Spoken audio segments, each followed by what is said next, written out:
తరగతి పరీక్షల సంస్కరణలపై అధికారుల కసరత్తు ఫైనల్ స్టేజ్ కు చేరింది.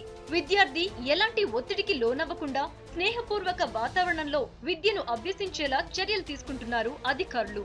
పరీక్షల నిర్వహణ, ప్రశ్నపత్రాల తయారీ వంటి విషయాలపై కసరత్తు చేశారు.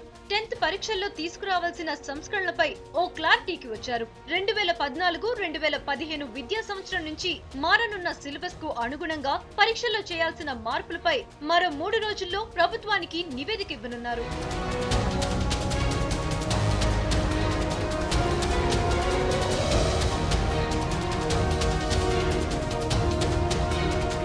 ఇప్పటి వరకు 10th లో 11 పబ్లిక్ పరీక్షలు నిర్వహిస్తున్నారు. ఇక మీదట పరీక్ష పేపర్లను 9కి కుదించాలని నిర్ణయించారు. ఇక నుంచి లాంగ్వేజ్ సబ్జెక్టులకు ఒక్కో పరీక్ష నిర్వహించాలని, మిగతా మ్యాథ్స్, సైన్స్, సోషల్ సబ్జెక్టులకు 2 పరీక్షలు నిర్వహించాలని అధికారులు సూచించారు.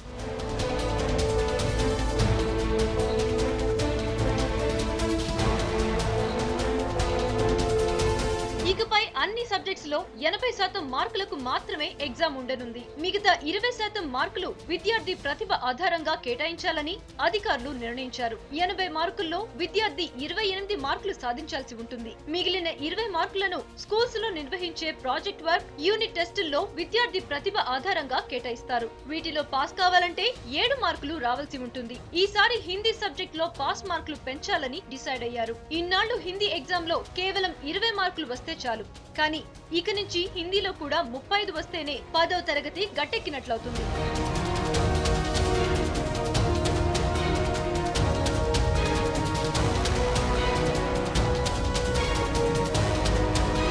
ఆన్సర్ షీట్స్ లో జరుగుతున్న అక్రమాలకు చెక్ పెట్టాలని అధికారులు భావిస్తున్నారు. ఎగ్జామ్ సెంటర్ లో ఇస్తున్న బుక్లెట్స్, ఎడిషనల్ షీట్స్ కాకుండా ఒకే బుక్లెట్ అందించాలని నిర్ణయించారు. మొత్తానికి అధికారులు సంస్కరణలపై ఓ డిసిషన్ కు వచ్చినా ప్రతిభ ఆధారంగా కేటాయించనున్న 20% మార్కులపై అనుమానాలు తలెత్తుతున్నాయి. దీనికి సంబంధించి పగడ్బందీ రూల్స్ రూపొందించాలని డిసైడ్ అయ్యారు విద్యాశాఖ అధికారులు.